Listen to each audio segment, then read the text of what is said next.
Well, here we are. It is, what's today? Friday, August 30th, 2024, heading into Labor Day weekend. Hope everybody's got something to do. Maybe you're going to a clam bake, having family over and so forth. But we also want to talk about what's been going on in the auction market the last week or so. There's been a lot happening. And one of the things, before I get into the video, the regular stuff that we talk about each week, I want to talk about an incident that happened regarding Oakridge Auctions. And this is one of these sort of strange stories that we don't like to see, but I think you'll enjoy hearing about it. I got an inquiry this week from somebody, one of the people through the service, through the Identification Assistance Service, the previous service. They had sent me a link to this plate. It's a Chinese Jun plate, possibly Yuan Dynasty. And I looked at it, and I thought it looked pretty good, but I had some doubts about it. And I noticed down at the bottom, it said it was purchased from Ben Jensen, Oriental Art, and they claim to have the receipt for it.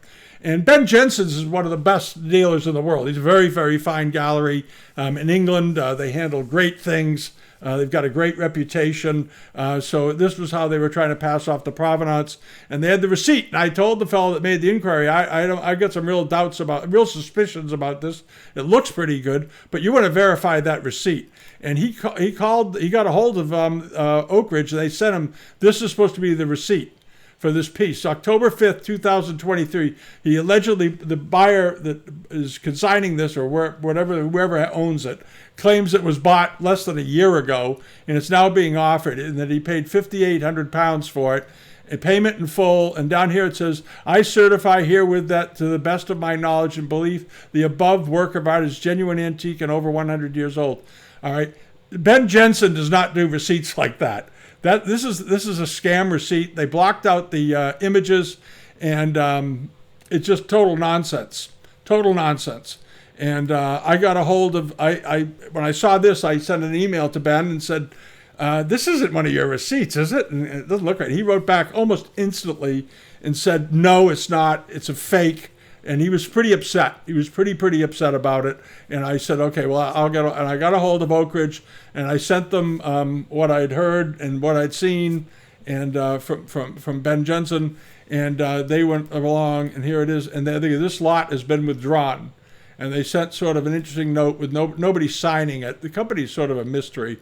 Anyway, and thank you for bringing it to our attention. We take issues of authenticity and provenance very seriously and appreciate your diligence in the matter. After careful consideration and further review, our company has decided to withdraw the item in question from the auction. We will continue to ensure the highest standards in our processes and remain vigilant in maintaining the integrity of our listings. All right. Yeah, you can take that with a grain of salt. I doubt very much that they believe for 1 minute that this piece was authentic, or that the receipt was authentic. And I don't know, maybe the auction house owns it themselves, because it's a very simple matter. And out of due diligence, if you get something like this, it could be worth, $10,000 or $20,000 piece of Junware if it's authentic, which I don't think it is, and you have a receipt from a major gallery, you can verify the authenticity of that receipt so you can include it legitimately just by contacting him. As I said, I emailed him, and I heard back from him within 10 minutes. I emailed him the other morning, and before I turned around, he already replied, said, no, it's a fake. All right, and there's no reason that the auction house couldn't have done that unless they had a reason not to do it. All right, and that's all there is to it. Oh, that's me on the beach. Anyway, it's in the same folder as the movies from Belize. Anyway, this is what happened. Oakridge sells some good things in spite of themselves. They do get some good things, but they also sell a lot of questionable material, to be very honest. And you know it. You've seen we do the report card on them, and they're very uneven. We'll put it that way. And it's too bad. They could have a stellar reputation, but they do have a well-known reputation within the business for taking on pieces that are extremely doubtful as far as age goes, and are often, in many cases, just outright fakes, mixed in with some good pieces. This is the thing that's maddening. They get good pieces. Over the years, they've had some very good pieces, but for some reason, greed, I don't know what it is, arrogance, they throw in fakes. And any auction house that mixes knowingly fakes in with authentic things is crazy, because it just hurts your business. Just hurts your business. All right, but anyway, that's what happened. All right, now moseying along over to some sales results from last week. We had this very nice pair of covered jars. We talked about them a couple of weeks ago because I thought they were so pretty. And I realized the other day that these had been in a Madison, this is Madison Gallery, Square Gallery down in New York. These had been in a sale about a year or so ago, and evidently they didn't get paid for. I don't know what happened. But they got reoffered. This time around, they sold for $2,750 plus the premium, so about $3,500 all in. But these were very nice. They're a little over a foot tall, unusually dark, cobalt blue border, nice enameling, a little bit of fritting down the edges here, which a lot of these have on the corners in particular. But they still had their lids, which is almost a miracle because so often the lids are long gone. But they look pretty good, and I thought, and they did fine. They, like I said, $3,500 or so. And then on to these, the big covered jars. We talked about these, you remember last week, because I had just inquiries on these. I looked at them, and I already had them on the global pages, but people wrote in just the same and said, what do you think of them? Because they're not dated. And these were out, this was Andrew Jones out in LA. Los Angeles had them. They were 23 and a half inches tall. These were pretty big jars. And people were wondering if they were copies because the estimate was so low. The estimate was, what was it, $400 to $600 or something? $500 to $700 estimate for these 26-inch tall Kungi jars with lids. And I remember looking at them and saying, no, these are Kungi jars. I have no idea why. I speculated with one fellow. I said, well, maybe they're cracked or they have a lot of repairs or something. I couldn't see any repairs on them. They look very, very good. Here's the lid to one. There they are. There's the bottom. That's a classic base one, slightly concave, where on the outer edge where it's in contact with tables all the time. There's some pads under here that were left over from God knows when. And they were great. And they did fine in the end. They sold for $13,000 plus 30%. So they were up around at $17,000 or $18,000 for the pair, which is right about where they belong. Here's the bid history on it. The starting bid was $250. The first bid after that was $5,500, and that shows you where it was going to go right off the bat. And then there was this. Now this I included on the global pages because it was so pretty and it was damaged. This piece hit everything but the lottery. It was all smashed up and glued back together. It's had all these big cracks in the body and all this. But the workmanship, look at the poor Foulon here in the top. He's been decapitated, reattached. The restoration on this wasn't very good, but they did the best they could probably. But notice all the breaks, loads of breaks. But the piece itself was so pretty. And it was big. It was 26 inches tall, Chinese Amari. I love the quilling on it. And there's the phoenix flying over it and everything. Very, very decorative, very appealing jar. And it's with the damage, it still brought $1,800 plus premium.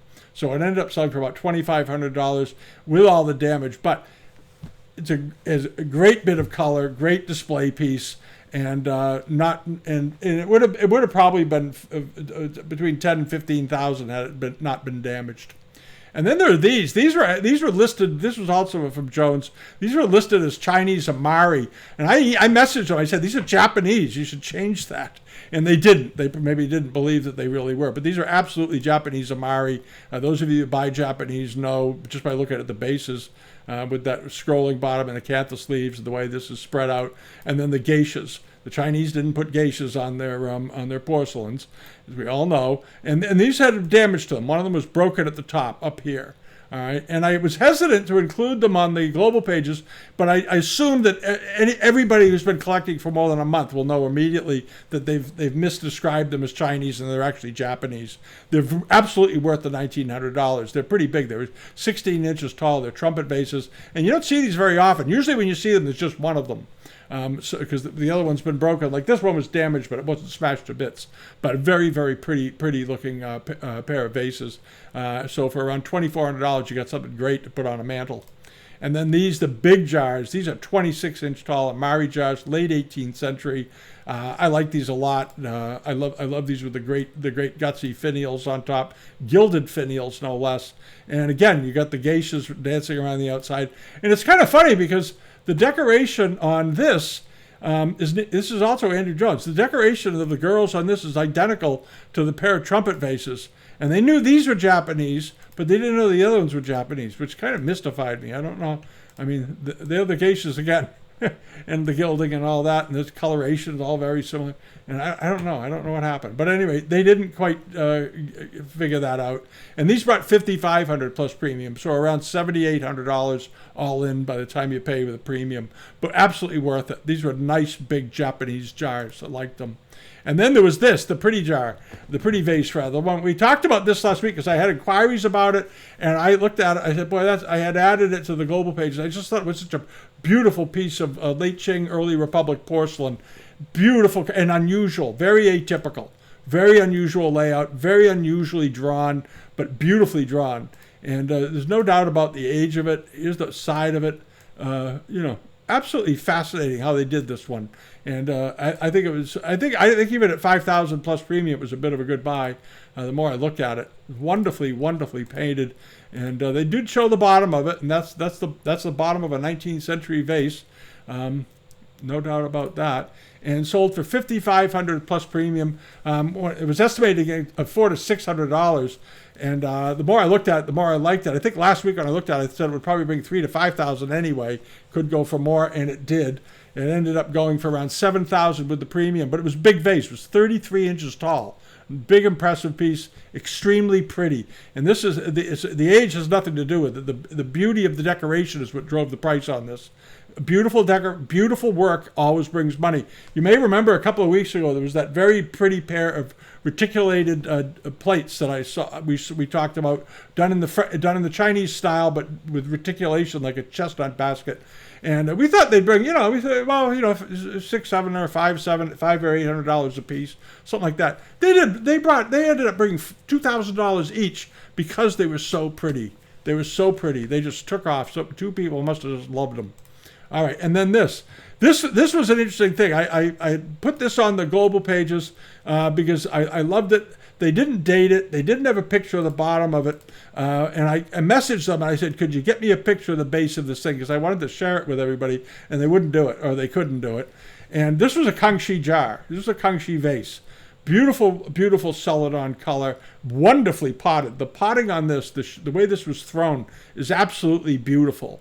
And I'm very sure. I think that this was a Kungi example, and it probably would have brought a lot more money if they had been able to take it. They took the time to take this thing apart and show us the base. Those are old fittings. Sometimes you can date things by if the fittings are customized to the piece. You can sometimes look at them and say, okay, well, those fittings were made in the 1930s. And there's a fitted custom lid to it and a fitted custom base, all done in the same material. So you know that if they were done in the 30s, this isn't some new knockoff that they came up with. And they didn't do in the Republic period a lot of vases like this in this form or type. They hardly ever did them. But in the Kungi period, they did. And this is very, very nicely done. Very fine carving, and the tone of the celadon is very typical of Kungi celadons. And I thought it was just a great looking thing. And I think somebody got a steal on it. $3,750 plus premium, $5,000 for it maybe. That is a great price. That was a very fair price. And somebody got a beautiful, beautiful lamp. I would keep it as a table lamp. I would keep the fittings and put a beautiful shade on it and enjoy it, because it would look great with light showering down over it. It was pretty big. It was 29 inches height overall, including the finial. So the vase is about 15 inches in height, 20 inches. That's a big piece of porcelain. This is not a 7 or 8 inch tall vase. If it's 29 inches to the top, that's more than halfway. So that's a 15 to 16 inch vase. So somebody got a bargain. That was a bargain in the end. All right, and then the Rondells at Madison Square Gallery. These were nice. We talked about these. You may recall there were a whole bunch of silks that they had, and they had some beautiful Rondells, and I was very hopeful that they would do well because they always seem to.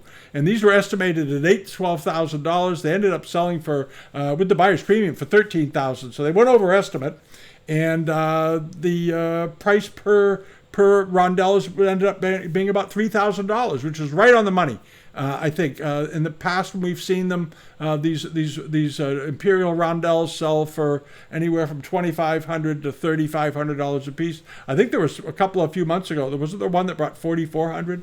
So here's a front and back examples of the dragons, and 10,000 plus premium. I think those are very, very nice. This robe was in the same sale, estimated at $15,000 to $25,000, which is a little heavy for a Rondell robe, but $12,000 plus premiums right on the money. That comes in at about $15,000. We had one a few years ago, and I think we sold it on eBay, and I think we got $13,000 or $14,000 for it. So that's about exactly the right price. The prices haven't changed much, so it's a pretty good thing. And then over to here, this is something that's coming up. Kungi Auctions out in Beechwood, Ohio. Has a nice sale coming up, and they've got this very nice pagoda. It looks like the one near Wampoa, with the outbuildings around it, all framed, beautifully done, and very reasonably estimated. This is a nice looking painting, and it was probably done in the mid 1800s. What did they date it? They dated it about 1860. That's probably about right. The flowery pagoda, Canton, Guangzhou. The estimate is just $600 to $1,000, which I think is very reasonable. $300 opening bid. It's got 14 people watching it. We'll see what happens. But if you've been looking for a really nice China trade painting, this is it. It's 8 by 12 inches in size, and the painting itself, not including the frame. That's the site size, as they say. Overall, it's 17 by 20 inches, so it's a pretty good sized piece of art. We're going to talk about artistic things mostly. I just realized a lot of the stuff we have in here are paintings or things that are artistically done like this. If you've been looking for a wonderful Chinese rug to fill a room, this is it. It's 9 by 12 inches tall. Who's the auction? I forget who the auction house was. Hold on. South Bay Auctions in East Mauritius, New York, have this. This is a great rug. It's a 20th century rug, probably 1920, 1930, something. I don't care. But it's so pictorial. It's like a painting. And you do see these occasionally, but not often. And the ones that you generally see are smaller. They're 4 by 6 inches, that kind of thing. This is a room-sized rug with this beautiful, beautiful Chinese landscape in the center. The fishermen in the boat casting nets, another fisherman coming out, this little outbuilding on an island. There's another outbuilding over here, little fishing shacks along the water's edge, the temple in the background looming up in the horizon. This is supposed to be the horizon here. And they always, the Chinese artists always had a little trouble with perspective on things like this. So it just ends in the pagodas coming up out of the buildings just coming up out of the water, which I think is comical. And then you have the man riding the water buffalo crossing the bridge. And it's funny when you look at it, he's going over here. Where's he going to go next?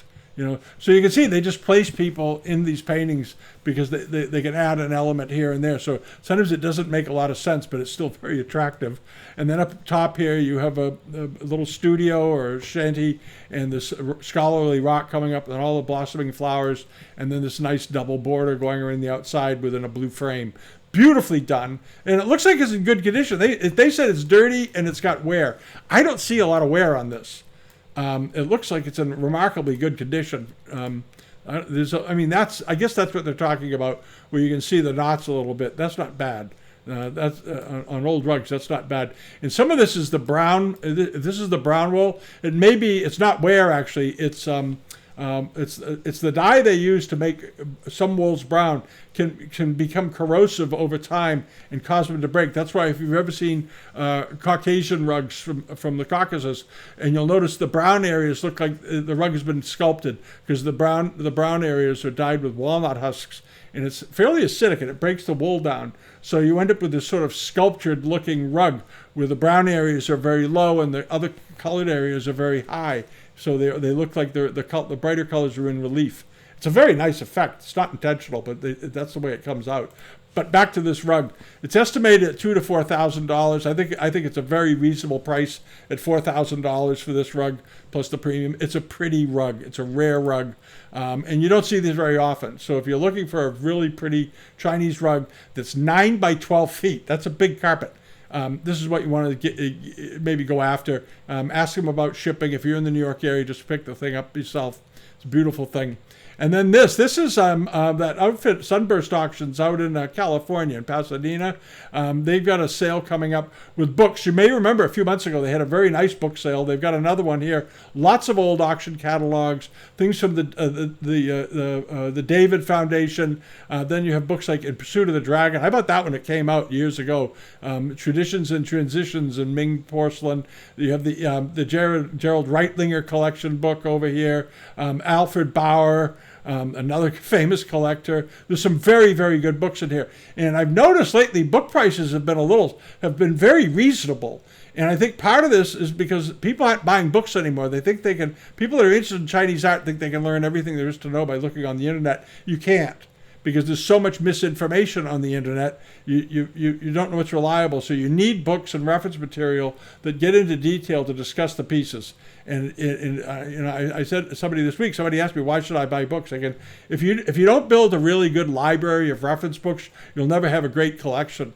It's as simple as that. You need material so you can look up to more refined points and learn and understand glazes and foot rims and shapes and forms and styles. And none of that is available on the internet that I'm aware of, except maybe snippets of it here and there and maybe little articles and so forth. But it's not a big thing. Here you have the New York sale, the Jungkook collection of Chinese Buddhist art is on here from a sale from about 5 years ago. There are some objects they have. I haven't gone through them too carefully yet. But down below, there are more books. And some of them you may recognize. This is the famous Handbook of Ceramics from the Metropolitan Museum, written by Wallenstein years ago. There's a whole bunch of books. Many of them are in Chinese only, so you want to check them before you bid on them, because if you don't speak Chinese, if you just want the pictures, that's fine. And you can sort of dope out what the date is by reading the script, but it's best if they're in English, maybe for many of you. But there's a lot of books in here. A lot of good ones, too. Oh, the Brankston book is in here. Archibald Brankston. This is a fascinating book. I don't know if you know the story of him, but he died when he was very, very young. He was 30 years old. And he probably would have gone on to be one of the real great scholars on Chinese ceramics had he lived. He was 31 years old when he died, but he became fascinated with Chinese art as a young kid. He lived in China. He was a British family, and he wrote this book because he was one of the first people to go into the kilns. He searched out where the kilns were. It was published in 1970, the early Ming wares of Qingdechen, and the pieces that he got, he had some very rare pieces that he bought, and I believe he donated them all or his family in his name donated them all to the British Museum. But it's a very interesting book, because it's written from his perspective, going into the kilns. It's like going with him. I have the book. It's an absolutely great read, and they're estimating at $80 to $100. I think it's worth it just for the read. And it might be an interesting topic for a video to go through and sort of pull clips out of it and talk about what he saw, because his perspective was very good, and he was an extremely smart guy. But at any rate, that's a book that's in the sale. It's worth getting if you don't have it. It's the kind of stuff you read and you really enjoy it. And then there's the Tang Pottery Wares by Margaret Medley. That's another very good book. It's been around for years. There's a lot of old books that have been long out of print. The World of Monochromes from the Oriental Ceramic Society. That's another one. If you like monochromes, you want to get that. Here are some of the David Foundation books down here at the bottom. There's a whole bunch of them. And all of these have been put over onto the global pages, so if you're scrolling through, you can get to them just fine from there. And there's also some Lally catalogs in here from Jim Lally and so forth. So build your library, for heaven's sakes. They can be expensive, but right now I think they're very reasonable in many cases. There are certain books that are always going to be expensive, but some aren't. All right, and now over to Stair Gallery. They again have gotten a very good auction together coming up on the 11th of September. And in it are some pieces from Charles Velt, Henry Charles Velt, who was a collector in Lyme, Connecticut, and he's these wonderful 17th century framed pictures from the story of Tale of Genji. He's calling it a scroll fragment. Beautifully painted. Beautifully painted. They said some fading to it. I think the colors look fine for the age. And here are some women, playing Go and so forth. And Kano Takanobu, he believed was the artist. 1573 to 1615. These are early paintings. There's a series of them here. So you want to definitely, if you like Japanese art, check these out. The estimate is peanuts, $800 to $1,200, $200 starting price. And so far, not a lot of bidders watching it, only 4 people, because it is Japanese. And Japanese art, you can get bargains online these days. So I would look into these if you like it. And then this one, too, is another nice example here. Beautifully framed, cloth around it, early 17th century painting. Nice soft muted colors, very finely detailed, seal signature in the corner. And estimated at $600 to $800, $150 opening bid, absolute bargain. Should bring more than that. That should sell for $1,000 to $2,000. And then coming up to this is from Arader Galleries. Like I said, we were talking about a lot of paintings today. There's some good ceramics coming up, and we're going to talk about the ceramics and jades and stuff that are coming up at Freeman's and Doyle's. I think it was Doyle's has got some pretty good jades, and Freeman's got some good jades if you're a jade buyer. So we'll get to those in the next couple of days so you're prepared for the auction. But this is a sale that's coming up on the 21st of September at Arader Galleries. Now, Arader Galleries is one of the great painting galleries in New York City, and they occasionally do auctions. And there are things it's a high price gallery. They're not. They're in the upper end of the food chain, as they say, and go after a very wealthy clientele. If you go to their site and look what they charge, you'll get the picture. But at any rate, they have they have lovely things though. I'm not knocking on what they sell. They're beautiful things. Just think they're a little pricey at times. But when they have auctions, they tend to let things go, which is fair enough. This caterpillar and series with the tiny bug, and then this, and then the larvae, and then going up into butterflies. Beautifully painted. This is a nice size one too. It's the sheet is 14 by 18 inches. It's a big piece of paper with a $2,000 to $4,000 estimate and a $300 starting bid. All right, very nice. And then they have another one. They have several paintings here from the Tinquois studio.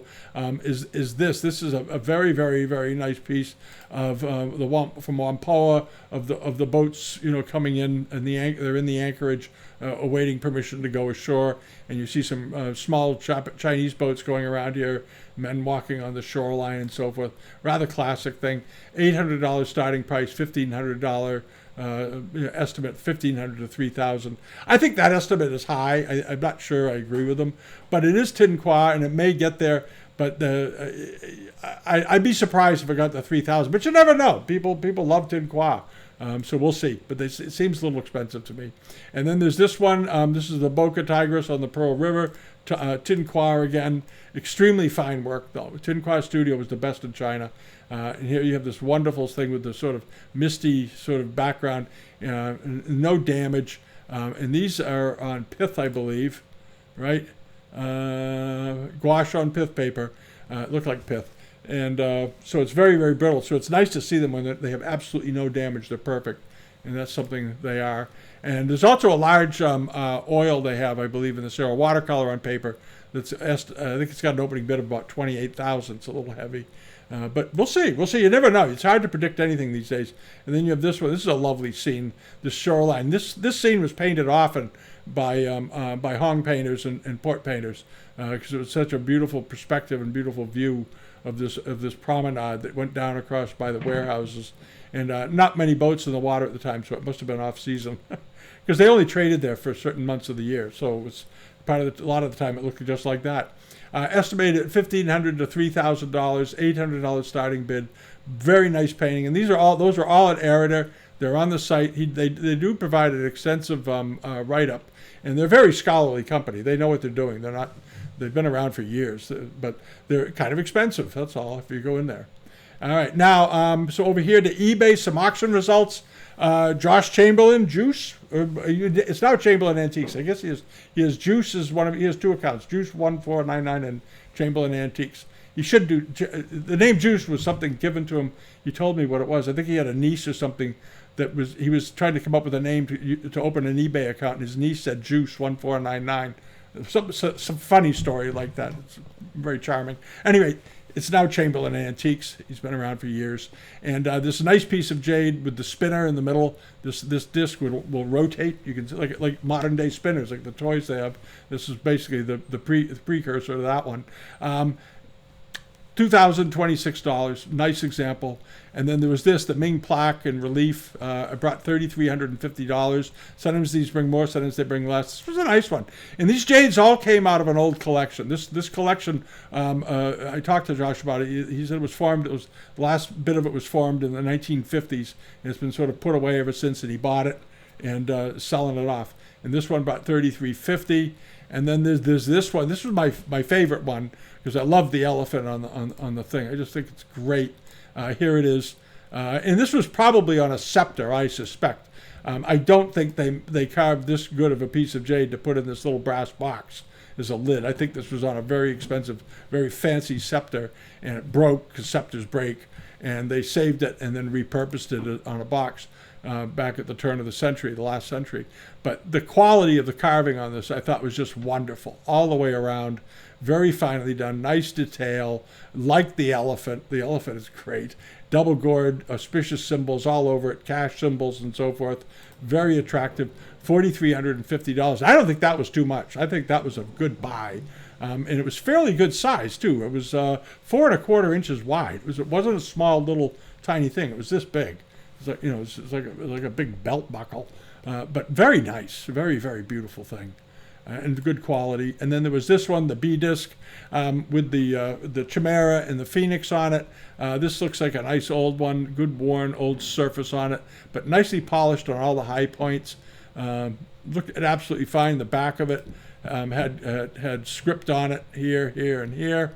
Beautifully done. Ended up selling for $5,000. Not a big surprise. Beautiful thing.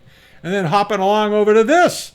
This was that, I think it was probably Yuan Dynasty bronze that had the little bit of damage to the top, which he did show. And I remember this, when I saw it, I said, I've seen this bronze before because that break. And I did the video last week, and then suddenly it dawned on me, it came from Skinner's up in Boston or Marlboro.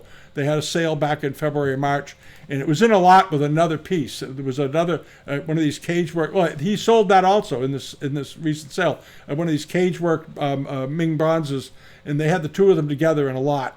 And he paid good money for them. He didn't make a lot of money on this deal, but this sold for $910, and the other piece sold for about $600. And after expenses, he might have made a couple $100 on it, which is fine. He made a profit, but not a killing. But this is a very nice bronze, and if you got it, you got a nice one. I love the surface on it. The little break at the top didn't bother me. It did have a corrosion hole in the base, but that's fairly typical. Minor chipping here and there, but very, very nice looking bronze. $910. And then hopping along to this is something you want to pay attention to. This is a very rare Rockefeller Pattern warming dish. This is a big one. It's over 15 inches wide, and you don't see these very often. This is a beautiful example. We've seen the plates and the platters fairly often in the last year or two, and they do well. They sell a plate can go a smaller one can go anywhere from $1,200-$1,500 all the way to a little bigger dinner size plate, or a platter, a 10-inch platter can sell for $4,000 or $5,000. This is a hot water example, and it's 15 inches. It's a beast. And the wear on the rim, the gilding, we always check the gilding on these on the rims because they're extremely prone to wear. And this one isn't bad. I mean, you can see some of the wear to it, but it's not bad. We've seen examples on here where there's almost no gilding left. And the enameling in the middle is spectacularly well done. It's absolutely beautiful. Notice the rocks in the background, how gently they're shaded from one tone to another all the way through, all through here. Very beautiful. And then the archway, there's very clear calligraphy over the archway for the home, and a nice looking garden in the background and so forth. And then these figures here. Absolutely wonderful looking thing. The outsides of them, on the sides, there's not much. There's just a gilded strip like this around it, which is worn off from handling. This gilding is so loosely put on. You could actually just sort of scratch it off with your fingernails. There's not much holding it on. But there's the bottom. Very typical base. Very typical footroom. Notice the glaze sort of bulges out right up next to it, but the foot looks very typical, very regular sort of orange peel that's all over the place, sort of random looking. That's a good sign. If it looks very patterned, it's usually a copy, but this is not a copy. It's a beautiful piece of export ware from probably around 1890. And it should do well. It should bring 4,000 or 5,000 anyway. Because you don't see the hot warming plates very often, and you don't see ones that are 15 inches wide. I'm pretty sure it's 15. We'll check it. 15 3/4 inches. So it's at 11 inches. 15 and 16 inches long and 11 inches wide. So that's a particularly big example of this, and very finely decorated, very nicely done. All right, and then over to this. This is a buy it now. It's going to be on the newsletter page this week. The other piece will too be there's a lot of stuff on the newsletter page this week. Larry has added a whole bunch of things, as you all know. He sells great things from the UK. There's going to be a lot of stuff on the newsletter page at Bitamount this week, so check it out and subscribe. I noticed some of you have been subscribing, but just subscribe to us, then you can get the email when we send it out. When we update the page. There's this beautiful piece of Kutani. This has a lot of nice aspects to it. The first thing is it's got a lotus barbed rim going around the outside here. All right, and then on the inside it's meticulously decorated, lots of gilding, and the gilding is in good shape. A very, very fine ascending dragon coming down. It's got all the bells and whistles you'd expect to see on this red and gilt Kutani ware, and it's got an upturned a lotus rim on it, which is very unusual. You don't see these upturned rims very, very often. And for some reason, it's got a couple of chips out of the feet, which shouldn't bother me at all. It's got a very reasonable offer. It's 17 inches in diameter, big piece of porcelain, and he's got it $450 or best offer. If you click Kutani, make him an offer and get this thing. It's worth it. The shipping on it is about $100 because it's oversized. Because of the size of the thing, the plate is too big to ship with the post office. Is what it amounts to, or it should be too big. So it's going to have to go UPS. And he is in Ohio to Boston. Would be $120 to ship it, which I don't think is outrageous. Shipping has gotten very expensive in the last couple of years. All right, and then over to this. This is UK Asian artist got this up. A nice piece of celadon, pretty standard type. It's not extraordinary, but it's perfectly good. It's up to $130. It should get up to $500 or $600 before it finishes. If you're looking for a good piece of celadon, that's it. There's a lot of other stuff though on the site this week. This is one of the pieces from Larry that's up the cafe ground with enamel Kangxi bowl. There's a lot of Kangxi ware on there. He's got a bunch of brush pots. What else has he got? There's a nice fan. Some good blue and white. There's a bit of everything. Like I said, I think it's 50 or so lots. There's a lot of material coming in. So you want to check that. And this is the page. Wait a minute. I saved it so you can see it. This is just sort of scrolling through. We've bookmarked all the pieces I think that would be of interest. This is only about halfway down the page. But as you can see, there's a lot of material. They'll all be on the newsletter page this week, and you can go through and click them off and see which ones you like. All right. So that's it. Thank you very much for watching. We will get going now. We can finally get some more videos out about the upcoming sales. We've got 4 right now that we're looking at. Some nice things, some very, very attractive things. And I'm going to be very curious to see the prices in these sales this fall, because there is some shifting going around in prices. I think prices are becoming more favorable to the collector than they are to the seller these days. I think you're seeing some noticeable softening in certain areas, which is fine. The market's been heated now for 20 years. And now I think a little common sense is coming back into the market, and people are not willing to pay the crazy prices on speculation that they were 5, 6, 7, 8 years ago. That's calmed down finally, thank God. So you may be able to, people who are real collectors, not just speculators, can come back in and say, now I can resume my collecting. Because it's very hard to collect when you're in an upward sweeping market and the prices are crazy all the time. And I think right now, from what I've seen, I think those days are behind us, and we're back to having a nice even back and forth for collectors, which is I think the best way to do it. All right, thanks for watching. Have a wonderful weekend. If you haven't subscribed yet on here, please do. If you haven't joined us on Patreon, come on and join us on the Patreon side. We added a bunch of videos this week. We put some of the PDFs up there from the Sotheby's and Christie's sales. A lot of you have downloaded them and enjoyed them, and we'll be adding stuff in the next few days. So you can do that, and it helps. This is how we pay for the channel. And the new camera we're using, some of you have noticed that the image quality of the camera has gotten better. It's because we've got sort of a fancy camera that it's completely adjustable finally. Because a lot of these cams aren't. They sell. This is a very good one. All right, so here we are. Have a good week. And enjoy your holiday, Labor Day. Have a good weekend for those of you in the U.S. All righty. Bye-bye.